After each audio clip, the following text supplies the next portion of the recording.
And welcome back. We did have a moment where the stream went down, but that was just because we were getting all reset up for the League of Legends stream. The both teams are getting ready and set up into the tournament lobby, and we'll be entering into draft momentarily. Coach, it's time. League in NACE playoffs. Once again? Finally? I don't remember. Have we ever been in NACE playoffs?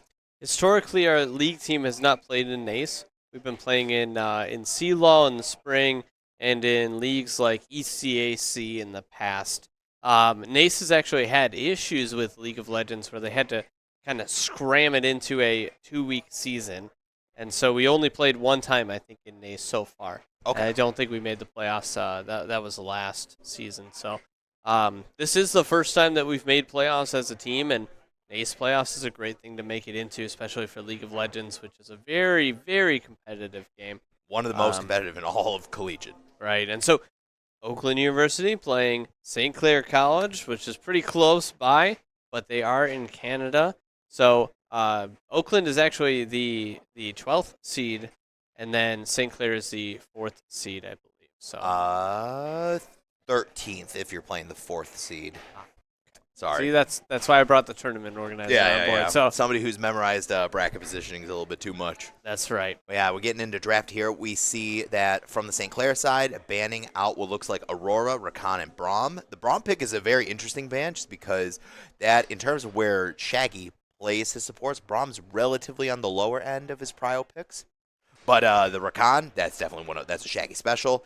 And the Aurora, that is arguably Henry's best champ right now. Yeah. So that round one of draft bans, perfect from the St. Clair side. Well, and to just keep it completely on topic with League of Legends, Arcane came out last week. True. Everybody should go watch Arcane. One of the best shows ever. Incredible. And in the first 3 episodes, there's a character in there who I believe is unnamed. And he's a big buff guy with a big shield. And doesn't look like Braum at all. Oh, but I'm waiting for them to just name this person. He actually Braum. Does have a name. Does he? Yes, Oh, he is in the next Teamfight Tactics set. Actually, set 13 into the Arcane. It is the whole new next TFT set is based around Arcane Season 2, and a lot of the characters that are in Arcane that are especially on like Caitlyn's Enforcer team, they're all units and characters you can use in the next TFT set. I can go tell you what his name is real quick. I'm really disappointed then because I was ready for that to be Braum somehow, even though he doesn't look anything like him. It's a big guy walking around with a big shield. Yeah, that should just be Braum. His name starts with an L. That's all I remember about him. That is an L. That's a big L for you? That's an L because I was really excited when I saw that character don the shield for the first time. Mm-hmm. Now, what is his name? We've got a Rise pickup for St. Clair. That's an interesting kind of pick with Lulu following behind. We've got a really interesting roster with St. Clair there. Not a ton of mobility, but a big Skarner to kind of block the way and Lulu to create some space. See what Oakland responds with. Loris. I don't like that name at all. Loris. I felt like you were going to say Lauren, and I was going to get really upset, but Loris. Okay. Anyway. We've got Galio and Thresh kind of rounding out the Oakland comp here. What are you seeing at the end of the day here? Oakland on red side, St. Clair on blue side. When I look at just the raw champion picks, especially on the Oakland side, with Zach getting set, one of his best champs. Hensap going on Galio, one of his more trusted mids. And Bully U getting Jinx, I think, is one of the biggest things. Obviously, his Bullywu's Kaisa is one of his best performing champs all season long, but the Jinx has always been there. When the Kaisa kind of gets banned out, that Jinx has always been the next best thing. Yeah, strong pick, and you see that in Oakland's comp. We've almost crafted a comp to keep Jinx Bully alive. Yeah, it's very much a protect the president type of right. comp. Set to create some space. Galio to jump in there with the ult and defend him. Thresh has a ton of resources to keep that Jinx alive. Wukong being one of the only other champions who really doesn't do that much to keep Jinx alive. But, man, that's an interesting team comp there. And if I'm looking on the St. Clair side, I like to think of it this way. Let's say Jinx gets fed early game. Mm-hmm. What does St. Clair have to deal with Jinx, given our comp? It's, Just Yone. Yeah, just Yone or a enchanted up Skarner coming through the wall. I mean, that's it. He's not going to do any damage to Jinx. You know, he's got to bring him back into the It's team. just going to crowd. It'll be pure crowd control at that point. Right, pure crowd control, and then the Thresh Lantern just saves him. So the Oakland game plan is have Jinx not fall behind early. Yep. And scale into the late game because St. Clair really doesn't have great options into it. Yeah. So that's what I'm looking for Oakland to do. Now on the other side, Rise for St. Clair, Yoan on St. Clair. These two champs that really they can split push and they scale very well into the late game. Scale well. I'm more scared of them split pushing because there really just is not an answer on the Oakland side. If you've got Rise and Yoan in different lanes, who goes to answer those lanes on the Oakland side? Wukong loses. Just Set? I mean, maybe Set survives, but he's not surviving against Rise in a long-term fight. No. You know, so and even against Yoan too. He's gonna get just chambered up, locked down. So it's not really an answer, you know. So that's a scary situation, and knowing St. Clair being a strong team, that's probably what they're looking to do is do a 1-3-1 comp. You know, one top lane, 3 mid, 1 bot lane, and just split up the Oakland team. And then whenever Oakland tries to engage, they just simply disengage. Kind of talking on that even further. If St. Clair does a 1-3-1 and Oakland wants to attack one of the arms, you've got 3 arms here. You've got to go attack one of them. 3 heads, if you will. Mm-hmm. What tools does Oakland have to go and attack one of these heads? Hard engage with distance is what you're looking for. Wukong, solid option. Set, kind of terrible. Galio, kind of terrible. Thresh, okay. You know, so you literally only have Wukong flashing in from stealth to engage on the enemy team and hoping that your team can follow up because it's literally just Wukong, then Galio following up to CC the enemy team and getting in their backline. So if Oakland has to engage actively on St. Clair, they're in trouble as well. So this is scary. I'm also going to look for Oakland to get to the objective first. They do a really good job of healing their backline and setting up a wall and defending themselves. That's what this comp does really well. But what they don't do very well is to push into an area. And they don't really have any poke. Although the other team is so squishy, they might be able to just do that. But you want to get there and you want to get set up and get a pick first for these objectives. You want to fight for Drake? Okay, cool. Get there a minute before and set up some vision and get ready for the enemy team to be there in another 30 seconds, then you pick them off. Definitely feeling like how this early game, the first 10 to 12 minutes, however this felt like that is the determining factor for this game, I think. Yeah, both teams scale. I think St. Clair scales harder. But with trying to keep Jinx alive, if Jinx can get fed through CS or through kills early on, then it really doesn't matter that St. Clair scales a ton because they're never going to be able to kill that Jinx.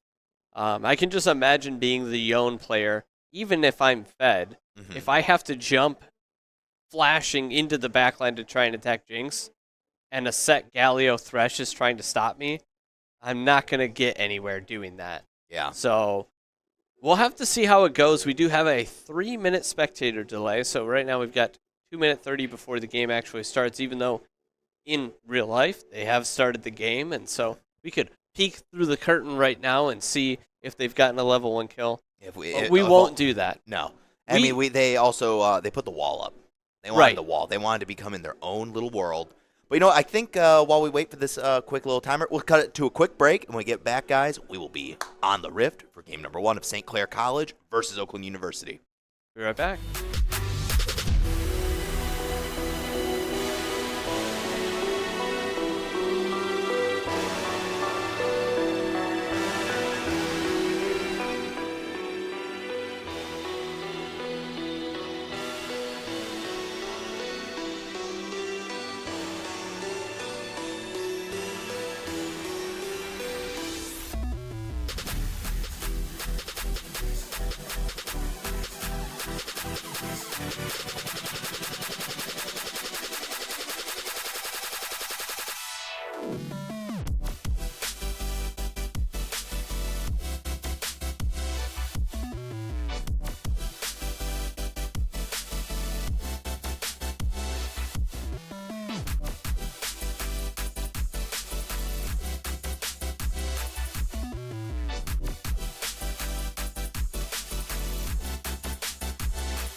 Welcome back. We are here. It is game number 1 of St. Clair College versus Oakland University.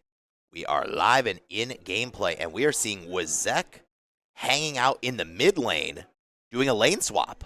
So we have a little bit of a lane swap situation going on here, putting in Hensap up in that top lane to go up against the Rise. Yeah, there's a few different reasons you would do that. I mean, Set does okay against Yon just because Yon wants to be right in your face and Set also wants to be right up in your face. I feel like Galio might be a little bit more vulnerable to that. And Galio really isn't too scared of a Rise, especially early. There's just no way he's going to be putting out enough damage to knock you out. So we are getting into level 1 here, but there's not too much action going on. I'm still just interested in how we're going to play through that mid game and late game, through these teams. And a lot of it just depends on how the early game progresses. Yeah. Because this Jinx cannot fall behind early. As we say that, Jinx does die. Level 1 gets taken down. And we apologize it's not on the screen yet, but we have a little bit of technical difficulties. We'll get back into the game in a second. But Jinx did die for first blood. The gold did go over to Lulu, though. Lulu got the kill, which is very important for the way that the lane plays out, but a scary, scary glimpse into how this matchup might go because Jinx cannot fall behind in this matchup. If she falls too far behind, she won't recover, and it'll leave us in a tough spot. This is a best of 3, so I'm not getting too ahead of myself. Plenty of League of Legends to play still, but it's just interesting to see that play out where, maybe from Oakland's side, when you pick a comp where the president is Jinx, you be a little bit more safe about how you play Jinx early game. Definitely. And to be honest with you, that's not quite Bullyu's strategy. It's a very aggressive player in general, and so we don't see that working out too well. But here, we have Wazek on set, falling behind. Got a little bit of gameplay going on, so yeah. 1K gold lead for St. Clair very early on into the game. That's 4 minutes into the game, actually. But we're seeing a little bit of action, starting to see that jungle rotation down into the bot lane. So, despite you guys not being able to see the gameplay at hand, we will... It's live now, so we're able to see it. Okay, cool. 6.9K gold lead for St. Clair, 2-0. And trying to pick off Bensap here on the Wukong, caught in the enemy jungle, but Thresh probably just throw a lantern and get him out of there is the play. Now we're trying to escape with the gold from the Krugs. It's just an interesting way that these teams play it out early on in the game. Wukong caught out here. He's going to pass. And Jinx forced to flash. It looks like he's going to fall as well. Double kill for St. Clair. And at this point, 4-0. 2K gold lead for St. Clair. That is troubling right there, I'll tell you what. So, if you're Oakland right now, you really need to be making a change because this is not a good start. And you certainly needed a decent start for Jinx, at least in the bot lane in 0-2. And that's something that St. Clair certainly took into account, knowing that the game plan for Oakland was protecting the Jinx and getting her fed early game. And they just ripped that plan to shreds early on in the game. Got an Infernal Dragon up first. Something both teams will want to fight for, but if you're the Oakland squad, you probably don't want to be fighting for that. It looks like Bensap takes down Rise, and so we punch a little bit back. Now just a 2K gold lead for St. Clair. Not a great look overall, but that is something. We are able to punch back a little bit, so I'm going to take a check in. Now it's 5 minutes in. Let's take a look at the CS differences in these lanes. Now remember, Galio is in the top lane, not in the mid lane as it shows in the rules. So we're looking at 42 CS Rise, 40 for Galio, 35-35, basically tied for jungle, 47-30 in the mid lane. So a significant lead there for CS as far as St. Clair is concerned over the set. Not handling the matchup too well, although he did die in his own jungle early on in the game. Mm-hmm. That was a very good MasterCard snapshot lane economy that you just gave us here. Definitely able to see that, despite the 2K deficit, it still doesn't look like all hope is quite lost, right? You can kind of see like a little bit of like doomerness in league players with like, oh my gosh, 4-1 FF at 15 type of mentality. But it's gold, like realistically, kills don't really win League of Legends. It's all about objectives and honestly, gold. Gold lets you leverage it to take the objectives over the enemy team. So at the end of the day, just the objectives really wins you the game, but gold lets you do it. So if you're getting CS over the enemy team or kills, that is gold. But the important point is you have to do work to leverage it to win the game. Just getting the kills doesn't do you anything. So there's no Call of Duty team deathmatch players in League of Legends. No. Although a lot of players like to play that way, that's really not how the game is played. Well, that was some really good play by that Flowcon. But, when 3 players invest a lot of stuff into it, set ult down. But that set ult was really good for positional to really force Yone to have to snap back to his little clone. And now we've got a return gank from St. Clair onto a vulnerable Wazek.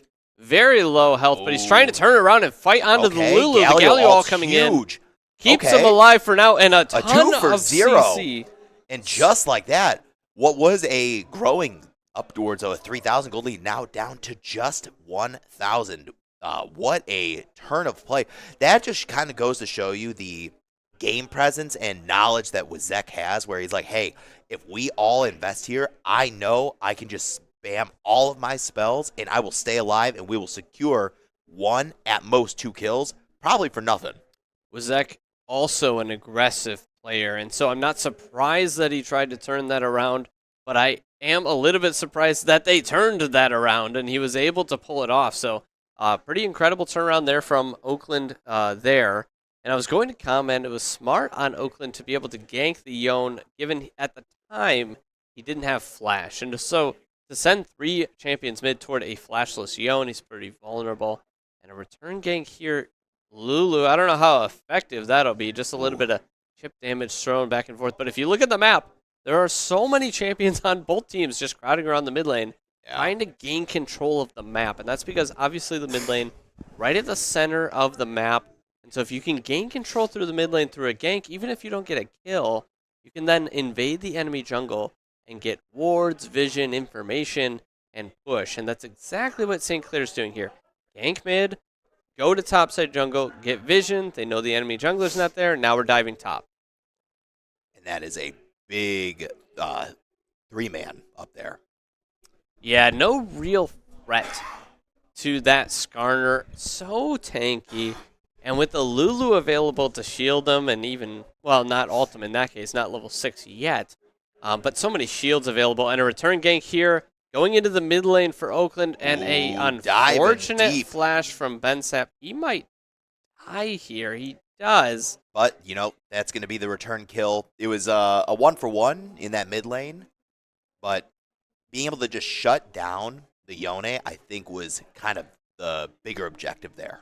Yeah, I mean, at the end of the day, it looks really ugly. But diving the tower there to make sure that the Yone dies means that Oakland was able to push in the minions and get plates off of mid, which kind of stabilizes set back to normal. So able to get himself back into the game now. I'm going to take a snapshot. We're at 10 minutes. We're going to take a look at the gold differences between the teams. About 2.5K gold lead for St. Clair. That's an improvement on a 2K gold lead they had at 5 minutes. But it's not an exponential improvement, which if you're St. Clair, that's what you're looking to do. 5 minutes, I'm at 2K. At 10 minutes, I want to be at 4K. At 15 minutes, I want to be at 7K. And all of a sudden, the game's just out of control. So even though they are up higher, it is actually a good trend for Oakland to just be kind of cleaning it up and staying alive in this fight. Teleport coming in from Rise, trying to finish up the Wukong, and they're able to do it. Galio coming in. Wait a minute. Oh, that's such a big snare by that. That's a big Scorpion here. So, oh my gosh, so many resources burned. But that could be a dead Skarner. No, just Skarner, get out of there. Wow. So tanky, and there's not a member on the Oakland squad that did Oh, wow. And Rise caught in by the Thresh. That was a great hook by Shaggy, able to take him down. He does lose his life for it. But in that team fight, we had one crucial problem. Jinx was not in the fight. And so there was, early on, Yeah, there was no damage. There was no damage. There's no DPS. And Wazek, the aggressive player, flashes in, able to clean up Aphelios. Jinx cleans up the Lulu as well. A double kill. Very aggressive flash in with almost no health, but he gets away with it and puts the Jinx in a position where he's able to clean up another plate and get some gold back. So a very scrappy fighting early game for both teams, really, and I'm surprised to see it. A lot of the times when you see higher tier competition for League of Legends, you don't see too many kills early on. No. You can almost see games where it goes 15 minutes, 1 or 2 kills. And from a casual spectator, it seems almost boring.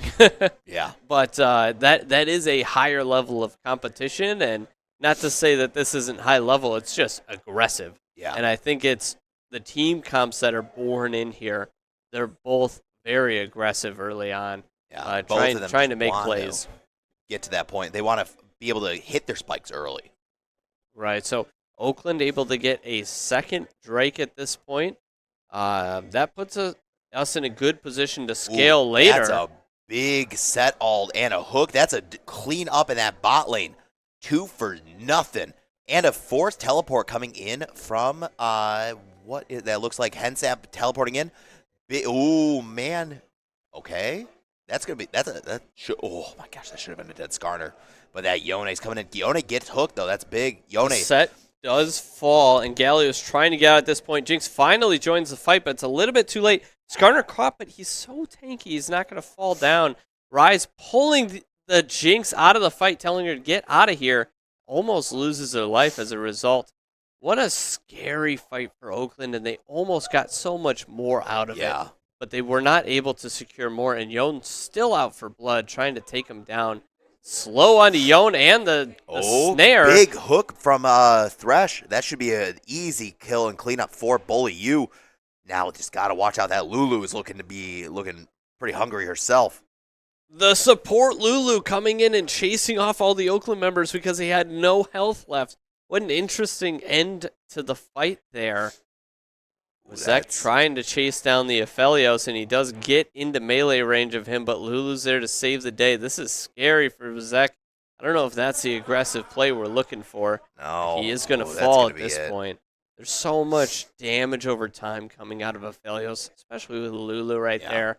As with Zek, you really do have to kind of one-shot the Aphelios to get out of that fight alive. Wukong coming in, sneaking around, but I don't think he has the ult. There's no CC following up. But Bully U with the cleanup. This is what we're talking. This Jinx is finally online. Collector collecting 2 kills unanswered. No, just look at Rise finally just shows up to lane. Skarner clearing wolves, and Yone's back down in bot trying to just get that tower taken. There was no answer from St. Clair to try and have the response to that takedown of the bot lane. Really interesting state of the game here, where I will mention that Shaggy has hit 20 million hooks in a row in this game and finally misses his first one there on Rise. The caster curse, of course. Had to give it to him. Fighting into the Rift Herald now, but they're going to lose some ground in mid lane and in bot lane. Yep. Wazek, though, doing his duty to protect the tower as Oakland secures the Rift Herald. And this is a big Rift Herald, right? With only 3, or with all the grubs being on the side of St. Clair, you could not afford to give them the Rift Herald because that would have just been too many major collapses on these structures.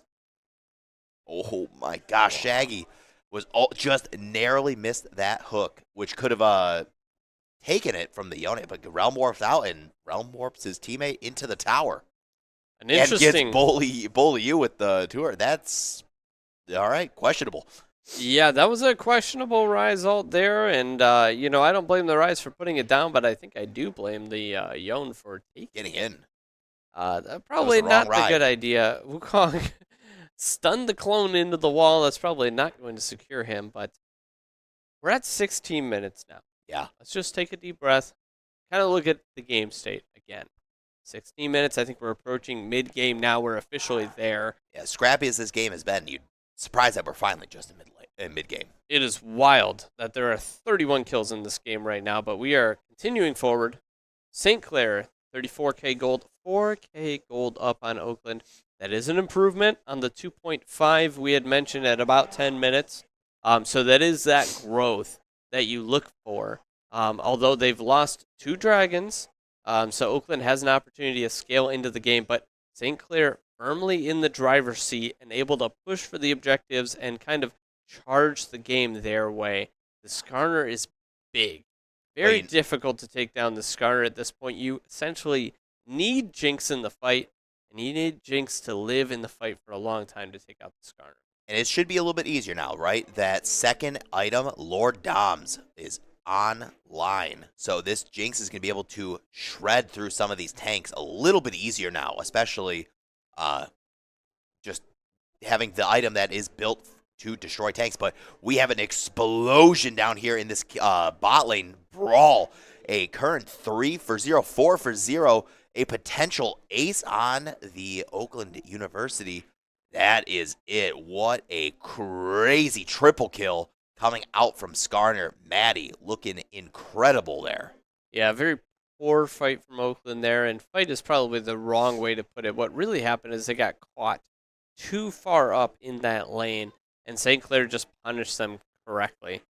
They have so many tools to get behind the Oakland squad, and they simply just walked through the jungle knowing that they wanted to fight for the dragon and cut them off past their tower. So that was something that maybe the Oakland squad overextended and just weren't there as a team. When that fight started, there was just 3 members of Oakland, and the other 2 joined in. So that's why it looked so poor. You know, you're trying to fight a fight, but you're missing 2 of your members. It's not going to go very well. It's hard to win a 3 versus 5, knowing that the Oakland squad just tried to back off, but they were not able to. So Shaggy doing everything he could in that fight to stop the Skarner from doing the engage, but Rise able to cut them off anyway, and another good hook there. Now it's 3001 hooks in a row, and he misses one more time. Just stop talking about it, or why do you keep mentioning his hooks? Yeah, he misses every time you mention it. Too loudly, and it's distracting him. It's a little bit frustrating for me. I'd rather you just not talk about his hooks because then he would land every one like he has been. You know, my lips are about to be sealed. No more talking about thresh hooks. No hooks. Well, we want hooks. No more talking about hooks. Okay, and now we're... Look at that. We're almost at the 20-minute mark after that important Mountain Drake gets taken. Because of Mountain Drake, this is really something scary for Skarner. Skarner with potentially 4 Mountain Drakes on him is, how do you kill it? St. Clair diving under the tower, really just trying to make sure Oakland backs off so they can take the tower. We're approaching 20 minutes now. Or give me a snapshot of what the gold difference looks like right now. I'm having trouble doing math, so just tell me what's going on. It's over 8,000 gold lead right now, so we are really starting to see that gold spike happen on the St. Clair side. That ace definitely was honestly the momentum killer, right? And it scoops up that Jinx, gobbles her up, and this honestly could be the game right here. Yeah, Oakland has a very hard time dealing with this roster without the Jinx. We had talked about protect the president, you know, and without the president, this nation is failing. So, Wazek in the backline heroically, and the Galio follow-up. This is the dream scenario. We'll see if they can pull it off. Yon does fall down. All right, so 2 for 1 right now. There's a miracle. The Nexus can stay standing. Gets hooked. I didn't talk about the hook, but we got the hook. But, you know, St. Clair is still so far ahead, but Wazek is trying his damnedest to just try and keep the dream alive. Gets rooted in place, and Maddie is just taunting on him as the Rise gets a quadra kill, potentially getting a penta if he decides to flash forward and just 0 to death this Jinx. Yeah, I bet he would go for it. In this case, doesn't have the flash, but it's looking rough at this point at the 20-minute mark. It was looking good early on. It was looking okay. Really getting close to that 10,000 gold lead. 9,000 gold up. And 9,000 is very difficult, and it's one of the things that kind of separates League of Legends from other competitive sports and from other esports as well, is the more ahead a team is, the more difficult it is to come back, not just statistically one by one, but they're literally stronger than you are. And that's something that's really interesting and a differentiator between League of Legends and other sports. Like, it'd be almost like a football team, I don't know, gets better cleats, or I don't know. They get to start 5 yards. They get a 1st and 5 every 4 downs. Instead, they just get an inherent advantage once they're winning at halftime. Every time, like for every 7 points you're up, you get one more down per turnover.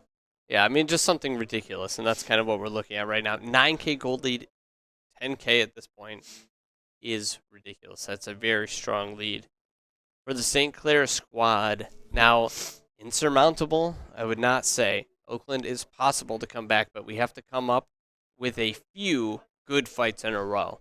Yeah, it's going to require a big ace here, and wow, just narrowly missed that hook. So we're going to take a look at the St. Clair roster, and if I'm Oakland, what can we do to dismantle what they're doing? Who can we stop? Okay, Rise is a threat, a lot of gold on that Rise. Philios also has a lot of gold.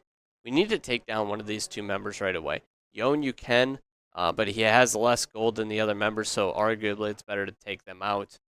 A good hook onto Yone right away. Half health slows him down, but I still don't like the idea of this fight, so I'd like to see Oakland back up and use the turret a little bit more, focus on killing minions. But it's so hard. A Baron push from St. Clair is just making this such a walk in the park as they try to start just dancing towards the Nexus here. One more turret down, and we just have just dismantling of the turrets around the Nexus by the Aphelios, just being able to just attack for free. And that's going to be game 1 here as the Nexus goes down. Game 1, solid game from St. Clair there. What I would say is that last fight, Oakland was in a position where it was going to be difficult. No doubt about it. A little bit of a misstep there, I would say, from the team just splitting up. You know, we had Hensap kind of on the left side of the turret, and we had the ADC on the right side, Bully You. And what ended up happening is as soon as Hensap is forced to be pushed out, just through Skarner or another CC coming through, once you divide them, you saw Rise ult come in the back lane, and then nothing happened with Jinx. We've got this Protect the President comp, and Jinx was totally alone during that fight to try and 1v3. It's just never going to work out. So if Rise can just melee ult in on your ADC and nothing happens, that's a problem. Yeah. Even if you're not 10k down, you're not going to win that fight that way, even if they're diving tower. So Oakland lost game 1. It happens, okay? League of Legends is a game where it snowballs out of control like that. So if you're losing early game, you tend to lose more in the mid game, and then you tend to lose more in the late game, especially to a strong team. They know how to close out these leads, and they're not going to make as many mistakes. No. So it's not something that a team like us are going to be demoralized after one tough loss. We've had plenty of best-of-3 series where it jumps one way, and then it throws way back the other way. Definitely. The next game. So we just need to adapt and kind of change our strategy and see what we can do. Perhaps we put too many eggs in the Jinx basket in that game. Perhaps the strategy was fine and the execution in the early game just wasn't great, where Jinx got too far behind and we as a team fell too far behind. So I'd be looking for Oakland to draft a little bit differently and then play a little bit more conservatively early game. Let's make sure we're in the mid game at an even level so that we can play our game and beat these guys. Cool. And while we get ready for game number 2 and before the draft starts, we're going to cut it to a quick break. And when we get back, we'll be right into the draft for game number 2. Stick around. Power through the tournament with the high-quality protein milk provides to stay energized and focused throughout the game. Oakland University Credit Union is here to help you power up your financial game. Whether you're aiming to upgrade your gear or conquer your savings goals, OUCU has the tools you need. With awesome savings accounts, cashback reward credit cards, and an easy-to-use app, we're here to help you win both on and off the screen. Not a member? Not a problem. Visit us on campus or online at oucreditunion.org. Oakland University Credit Union, because leveling up shouldn't stop your gaming. proud sponsor of Oakland University Athletics, federally insured by the NCUA.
All right, and welcome back. Game 2, St. Clair versus Oakland.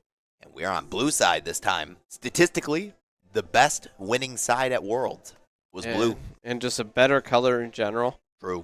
Pick up the corky for Oakland here, Yoan Sejuani. For the St. Clair side, I have a soft spot in my heart for Sejuani, one of my favorite junglers to play.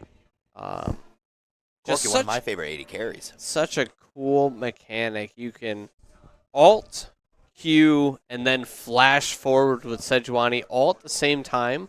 All of the inputs at the same time. And so what happens is the charge is the Q. So you can alt, charge, flash on top of a carry, and the alt comes out on top of the carry.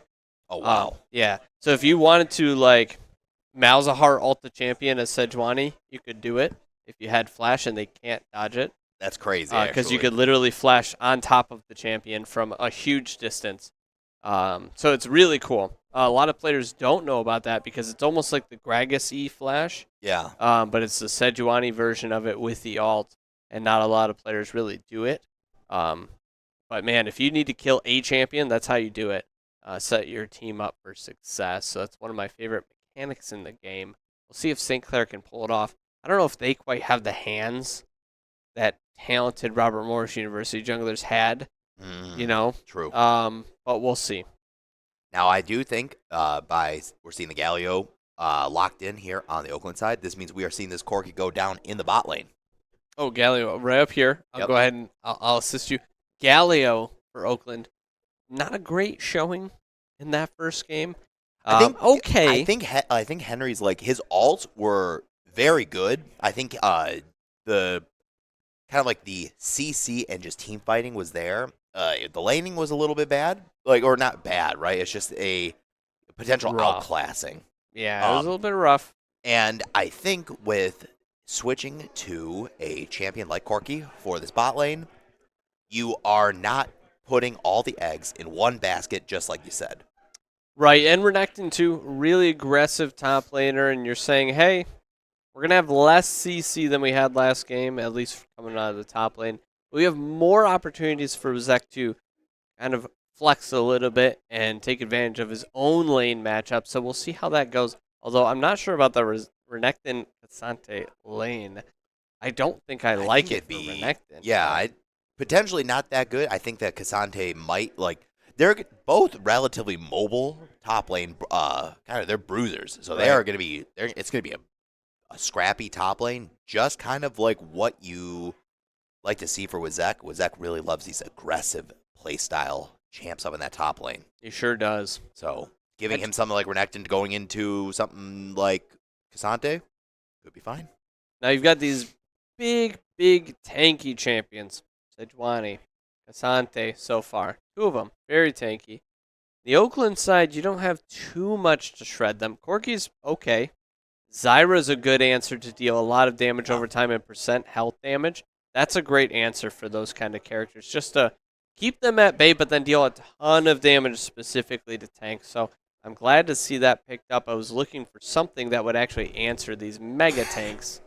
And I think that's a solid answer there, although I haven't seen too much of it, so I guess it's a little bit of a wild card. I think this might be one of the first Zyra picks for Shaggy, at least in competition. Right. Although a Thresh coming out as well, now we don't know what's going on. Are we seeing a jungle Zyra? I think that this might be jungle Zyra. I thought this character got kicked out of the jungle. You're not allowed to come to this school anymore.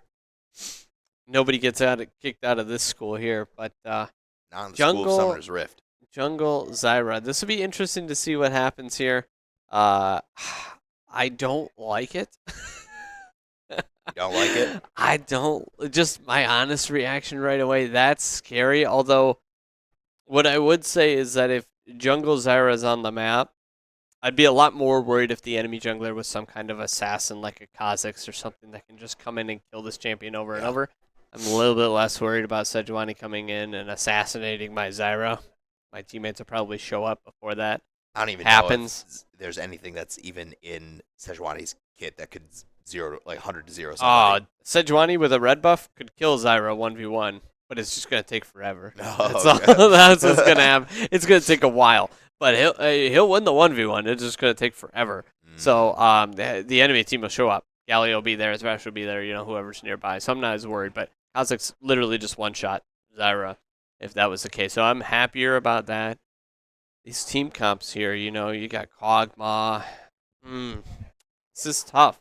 It's a little bit difficult to get onto the Kog'Maw. Renekton, Galio being one of the only ways to get into the backline to deal with Kog'Maw.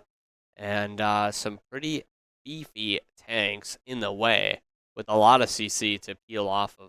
So it's almost like a reverse where St. Clair's jumping a little bit more into that Protect the President comp, but with Yone as a little bit of insurance on that aspect. So, last game I talked so much about the 1-3-1 and being worried about it.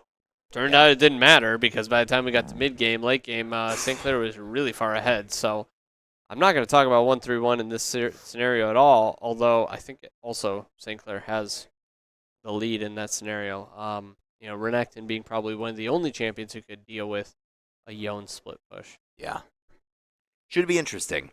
I think one of the things we learned, especially when we watched the World's meta evolve, is that if you are a team that has a very good just lockdown, you can really just calm Yone, right? Right.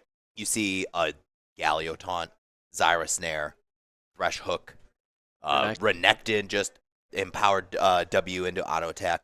These are very much if Yone tries to like jump in, we have something that just stops him right there, and he has to fling back to his body. Yeah, and the nice part about the CCs that you just listed out as a response to Yone specifically is that they're not difficult to land on him. Even the ones that are skill shots, like a Zyra E or a Thresh E. I mean, with Yone trying to approach you, and you're throwing it in a barrel near him, you're almost always going to hit him as long as he's trying to approach you. And Galio W really can't miss onto Yone. Renekton W, incredibly hard to miss that skill shot on Yone. No, just whenever whiffing an auto attack. Right, I've pressed W and then right-clicked on a champion many times. I've had a hard time missing the ability. So, as long as they can land that first CC, the one champion Yone I'm not as worried about. But the problem is that you're not playing a 1v5. And so you're going to have to also deal with the other 4 champions on St. Clair's side. Yeah, definitely going to have to do that. Now, we had that 3-minute delay, so although draft is done, we're going to have 3 minutes before we actually head into the match. So I appreciate you all tuning in. I think we're going to do a quick break, and then we're going to head back into the game once we get loaded into the Rift. Go grab a drink, grab a snack, come back, and we'll be right on Summoner's Rift, guys.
And here we are live on Summer's Rift, game number 2, St. Clair College versus Oakland University.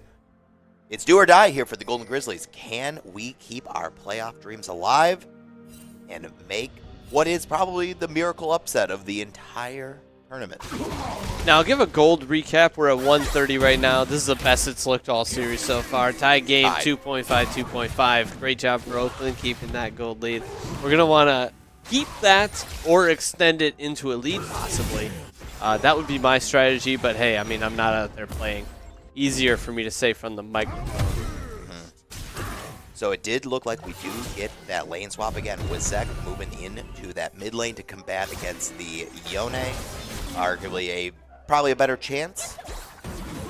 And this is going to be a very annoying bot lane. Nico just throwing little bloom blossoms and Kog'Maw just spewing up some acid. It's just not going to be a very fun time down there. A lot of poke. And the saving grace for the Oakland side is just landing a Thresh hook, but if they do a good job of dodging it, every time he throws out that hook, I was just about to talk about it too. The threat is gone once you throw the hook, and so all of the poke damage comes out from the enemy team, the St. Clair team, and so it's a bit difficult in that case. Galio taking some damage here, but somewhat noodle fighting going on there. I don't think anybody's going to die. Zek going in for some damage, but it didn't look that great. Kog'Maw actually took a tower shot there. A lot of damage on that Kog'Maw. Right, he took a tower shot trying to deal a little bit of damage, so good for Oakland, punching back a little bit, but man, Volyu in a position where he's forced to recall at level 2. Volyu going with Conquerors down there, so he is definitely looking like he's probably going to be building the Triforce build down there for Corki. Most of the time, if you, on this current patch, that if you see Corki down in the bot lane, you're seeing him utilize Hail of Blades into a crit build more. But with a team comp like the Sejuani and like the Cassante, can't really afford to go Hail of Blades Corki. As much damage as it does melt through the tanks and stuff with the Armor Shred on Corki E, you kind of want to just go for that more reliable build of go Triforce and just get more consistent damage. Yeah, great play by Oakland bot lane, getting the damage and getting both kills there. Unfortunate Thresh picks up one. Although I can't fault Shaggy in that case because the Ignite ticked down and took the kill. So not really his fault. See here a little bit of a push, just helping Wazek clear the wave and helping get that into a more favorable wave state. Wazek just not able to push in with low health into the Yone. And what would happen is Yone would just set up a freeze in that case. And that's not what they wanted, so just asking for your jungler can help out quite a bit. Galio interrupted there. Yeah. And a close hook by Shaggy. It was a little bit of a bait. Taking the Sejuani just kind of melee range, but neither team wanted to fight there. They just walk away. Just interrupting that ult, forcing Galio to delay his push, or delay his recall, and then force him to have to teleport back up to the top lane. Not giving Hensap a whole lot to work with. Yeah, Hensap a little bit lucky that was a cannon minion wave. He was able to get back and clear it and keep that gold. So not terrible that his recall got interrupted. In a normal wave, it probably would have been dead. Wazek does not have E here, so he does not have an escape, and he already burned Flash. A good follow-up gank by St. Clair, and a very impressive double E to get out of there. Wazek just pushing himself into a position where he could dice and slice through hole. With no flash, that's a very vulnerable Renekton, and in a scary spot because it's being zoned off the wave. Yeah, and honestly, with no teleport too, this is going to be really tough for him when he backs. He's going to be losing so much lane priority. He's just going to have to accept the big XP loss that's going to happen, and just he's going to have to deal with it. All right, 5 minutes, 40 seconds. You know what time it is. It's time for the United Dairy of Michigan Gold Lane economy recap. Let's see how it's going so far. So 6 minutes in, I'll update. Remember that the Cassante is facing Galio up top. So that's 47-47, basically tied there. Same with the mid lane. The jungle heads to Bensap's favor. He's been farming much more than the Sejuani. So Zyra's getting more gold. He also clears so much faster. Zyra does have a ridiculously fast clear. So you can't really blame him there. Zyra getting picked off here in a 2v1, forced to walk out. The bot lane, however, is where the real trouble is for Oakland. Sante just zoning off the Oakland members and making sure that they do get that objective there. Corki, 20 CS down for the Kog'Maw. That is a very significant amount of gold between these ADCs, but not only that, but also the 2 turret plates that have already been taken from the bot lane from the St. Clair side. So the St. Clair bot lane is what's keeping them in the game and tied right now, because otherwise Oakland would really be running away with this lead. Yeah, it's gonna be that's gonna be the big telling point here for this bot lane, right? Corki, a very low range AD carry, and Kog'Maw, one of the biggest ranges actually. Very high range. And we're seeing potentially what looks like an AP Kog'Maw, Doran's ring start, and now going into Lost Chapter, building up that tier. So we are seeing that built into Seraph's Embrace? Or no? I forget what Lost Chapter goes into so many AP items. So many items at this point, and they change it very often, so yeah, it's a bit hard to track. But what I will say is that the AP Kog'Maw is stronger against squishier champions in general versus the AD Kog'Maw. And so what you're seeing on the Oakland side is Renekton, who sure is tanky, but not a true tank. And same with Galio. Tanky, not a true tank. And so the Oakland side really doesn't have that very strong front line like Asante or the Sejuani type character. That Kog'Maw would need to melt down with AD. So he's free to just go full AP and just deal burst damage to Corki or Zyra in the back line, which is definitely going to help him out. A dive coming in for the Galio.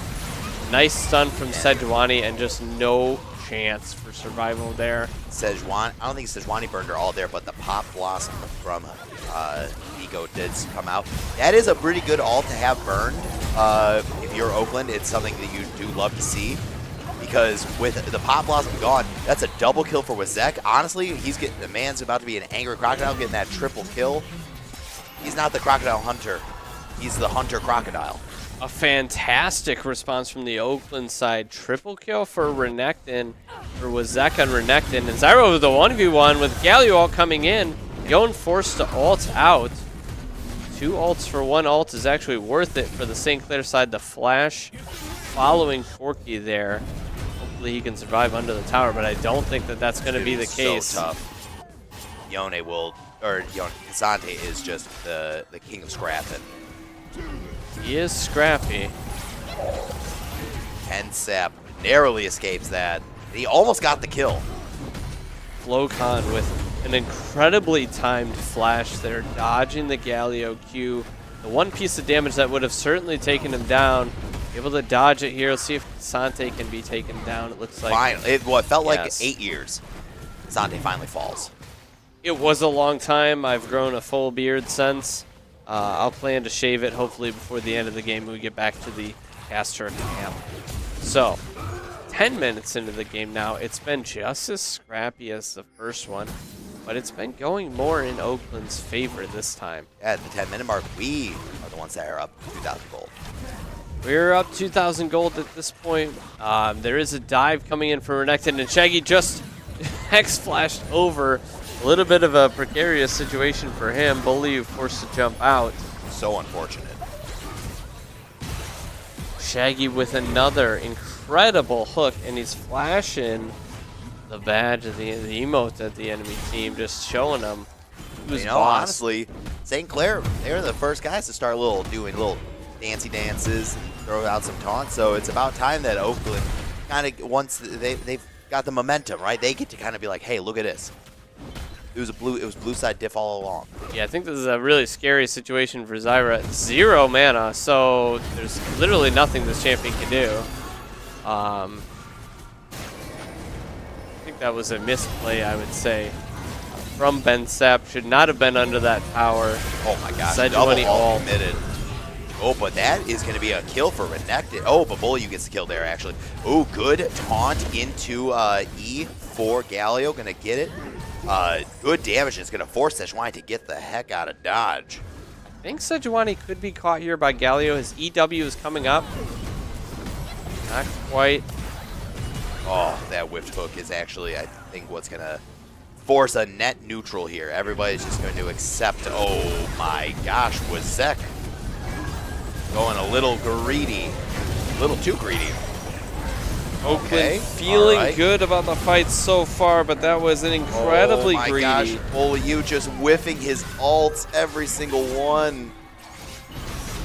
Now what you want to see, a triple kill for Cassante, honestly. And That's Oakland the last thing team, you want to see. The Oakland team needs to find a box to go crawl into and hide after that team fight. That was atrocious, mechanical misplays, and unfortunately gives over a lot of gold back to St. Clair, and the lead that we had is now gone. St. Clair up 2K gold at this point. Tough spot to be in because I don't think you outscale them, so now you have to try to fight them early to come back. The shining spotlight for Oakland is the Renekton. 3-1 is the scoreline, 100 CS, so he's on par. He's got a lot of gold there, so Renekton's able to get into the backline and deal with some of the threats like Yone and certainly Kog'Maw as well.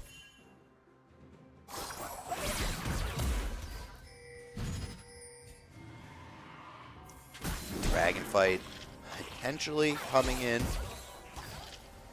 Everybody on that Oakland side starting to rotate down into the bottom river. Everybody there on the St. Clair side also present.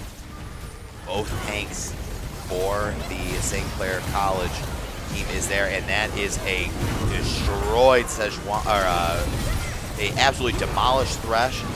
And with Zek trying to get in there, be scrappy as he can, it makes it out just barely, but he's going in for something, trying to help with a cleanup. Kills go over 2 for 0 onto the Oakland side, and they secured the dragon. Hextech Dragon unlocked.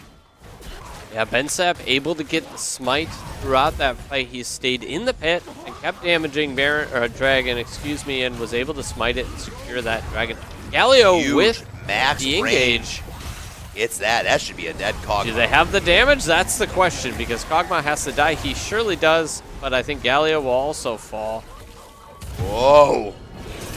What a close one there, and Oakland. Now we have a big Kaiju fight happening down this bot lane. A 4-1, 2-itemed Cassante versus a 1.5 item Renekton.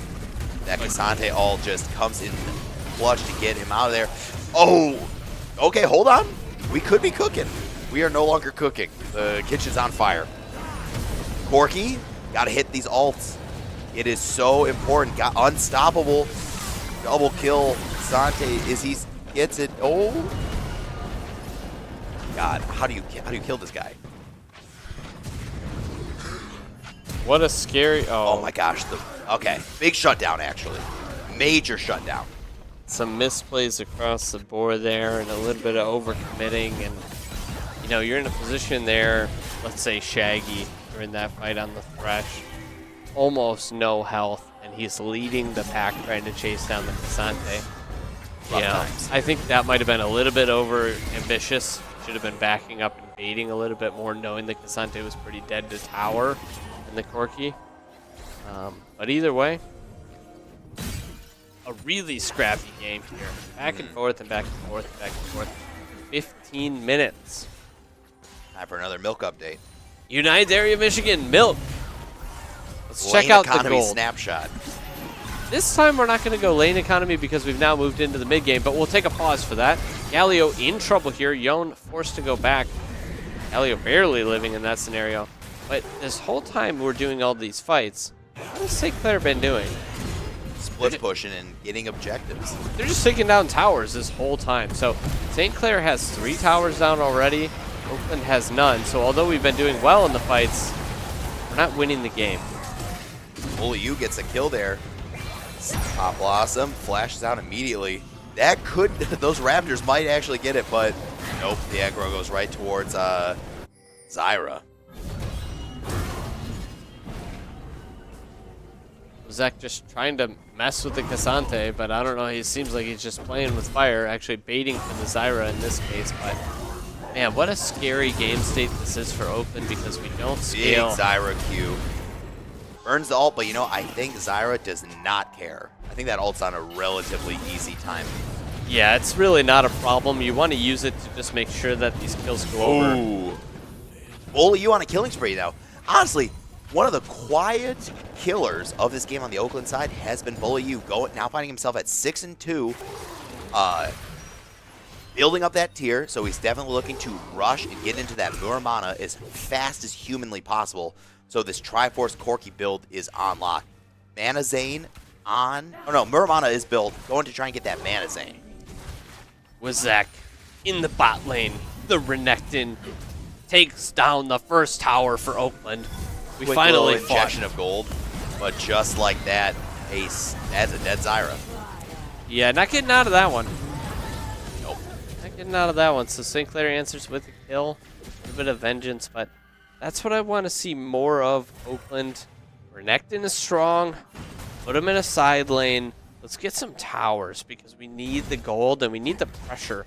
That's the one thing a lot of solo queue players don't really fully understand is you need towers so that you can push up into the enemy jungle and get vision. Oh, but that Corki does not care about Yone.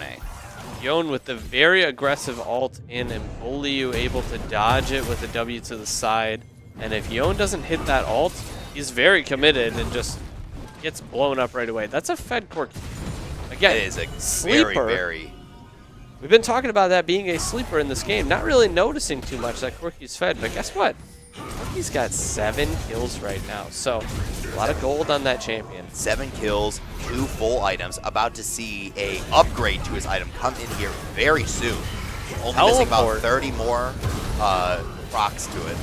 Oakland coming in, teleporting, throwing a lot of resources at Bully this committing on to Cassante. killing this Cassante, who still has not died because the champion is just so giga broken. But that Galio ult comes in clutch and gets the kill.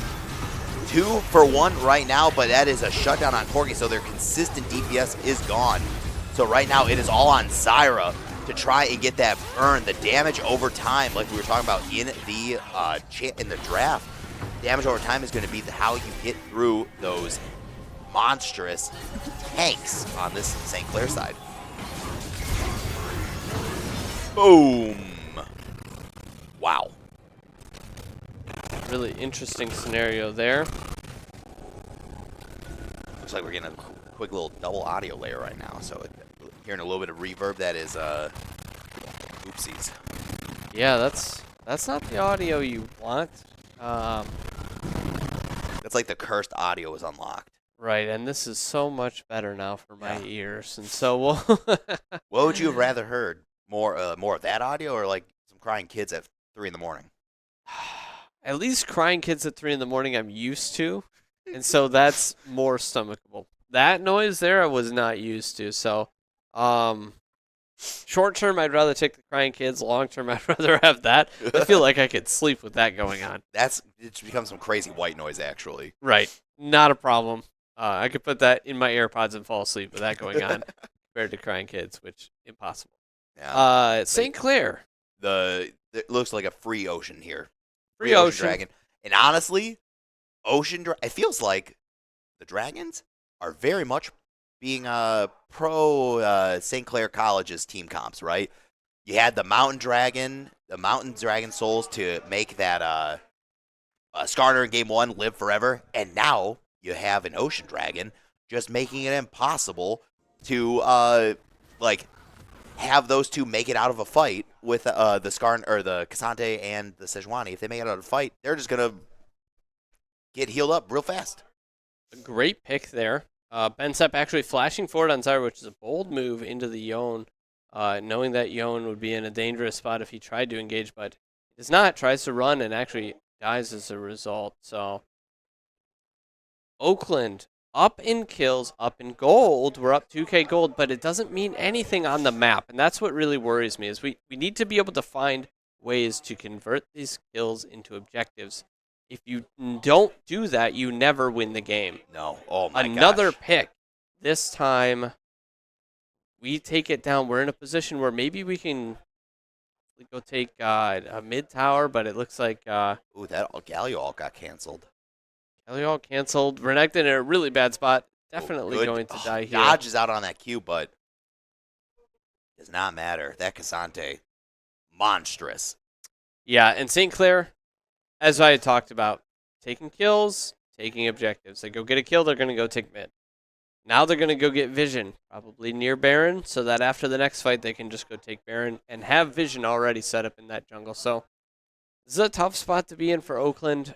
We've got these kills, we're trying to get picks. We're doing a great job of that, but we're just not doing enough after. Yeah. That's the problem. This is almost, I don't want to say solo queue, but similar to solo queue where it's like, we're just happy we got the kills and we're good with that. It's not good enough. You need to convert it and get Vision. You need to convert it and get objectives. Yeah, it's just like how you said, kills don't win games. It's all about the macro play, right?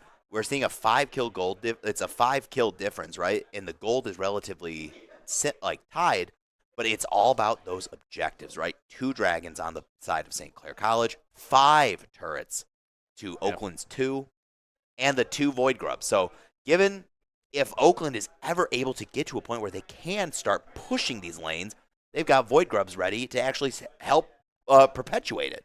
But it's just no matter how far St. Clair College takes it, it's far enough where they know that there's no response that can come out of Oakland. Yeah, and I think St. Clair is aware that their team comp scales harder. So Renekton having some gold on him is great, but how useful is a Renekton 40 minutes into the game? Not very useful. Corki caught out here. Oh my goodness, what a long Sejuani ult there. Catches him after the flash. Shaggy surely going to go down.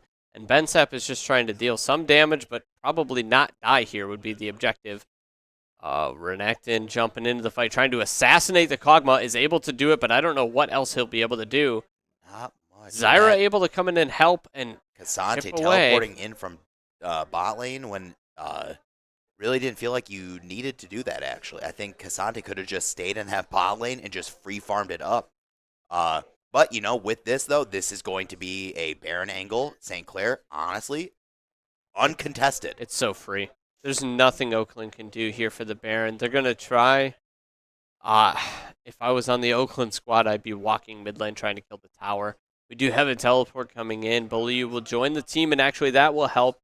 Bulliu has a lot of damage and a lot of poke, and with Zyra, St. Clair actually can't take the Baron, which is great. The teleport there fixes the play and is able to stop St. Clair from doing it. And hopefully this amounts to at least us getting that turret in mid lane. But the artillery wall that is Kog'Maw in mid lane, zoning out with that R, just dropping a missile from the heavens down, just clearing waves so fast that Oakland can't even get a push going. Yeah, you have to be able to get minions up to the tower so that the towers don't have that natural damage reduction. And if Kog'Maw clears the wave every time, you just can't do that.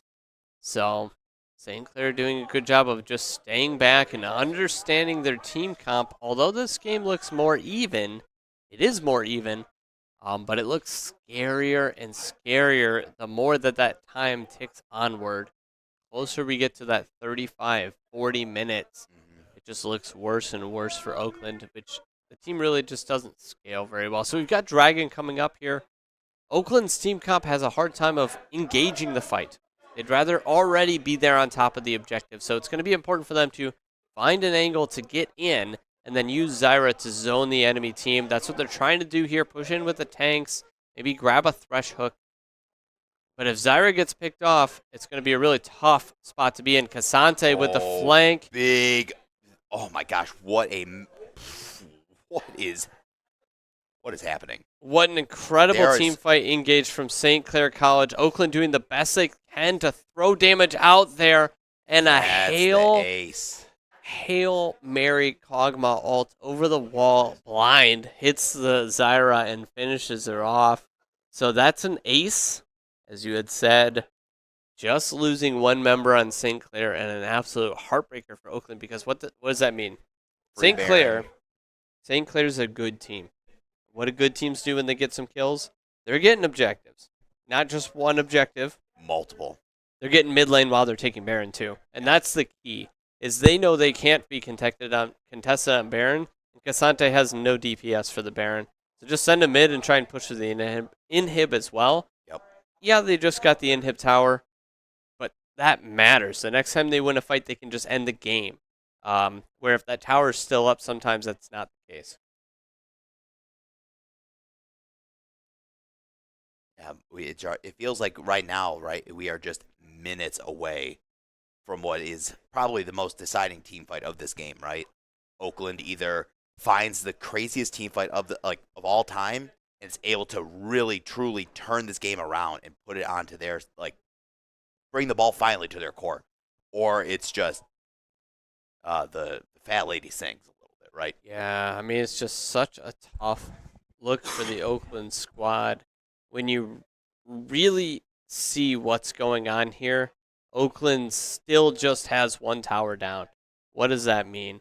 That means that even if it's 30 minutes into the game, they don't just have to win a team fight. They have to win 3 team fights in a row to end the game. It takes forever to kill that many towers. So this is tough. And St. Clair takes another kill. A good pick onto the Galio. Great hook from Shaggy there. Stops the engage, but Cassante just jumps forward anyway. A really tough position for Oakland to be in, as we're split. We don't really have too much of a chance to stop them from pushing. We just simply have to kill the minions or poke somebody out. Renekton ults into the back line, but not able to get in there.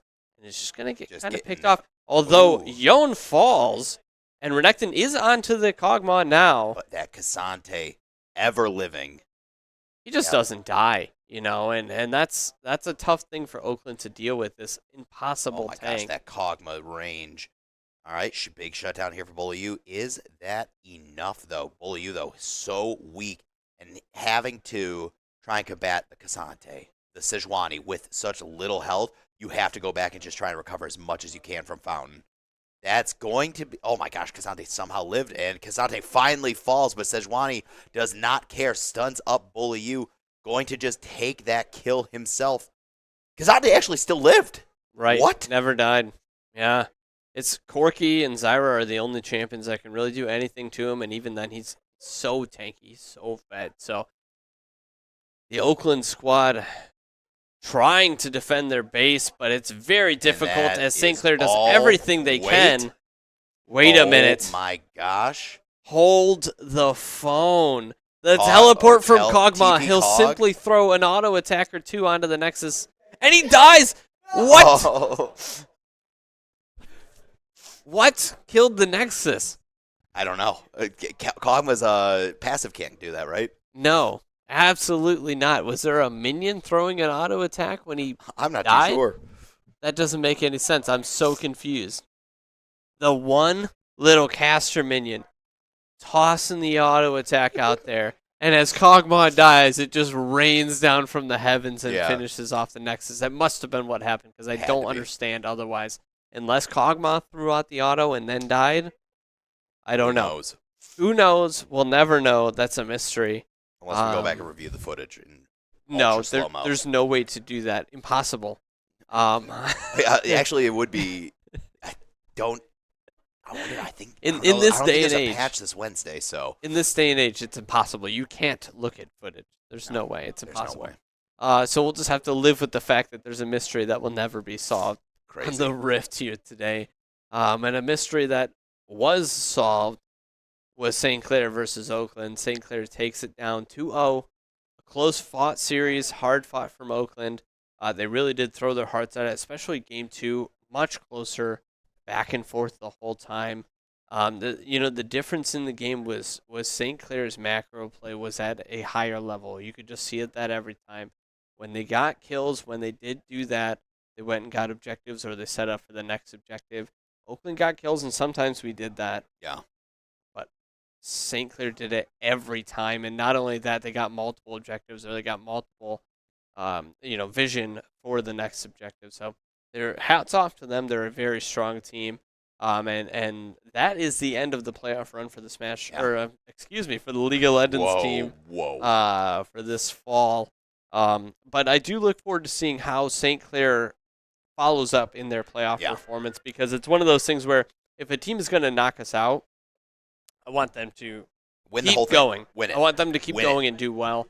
Win the whole thing would be fantastic to see. And this is a team that is strong enough to do that. And I feel really strongly that our roster is also at that caliber. St. Clair is better today, and that's just how that is. So thank you for tuning in. I think we're all set for the cast today.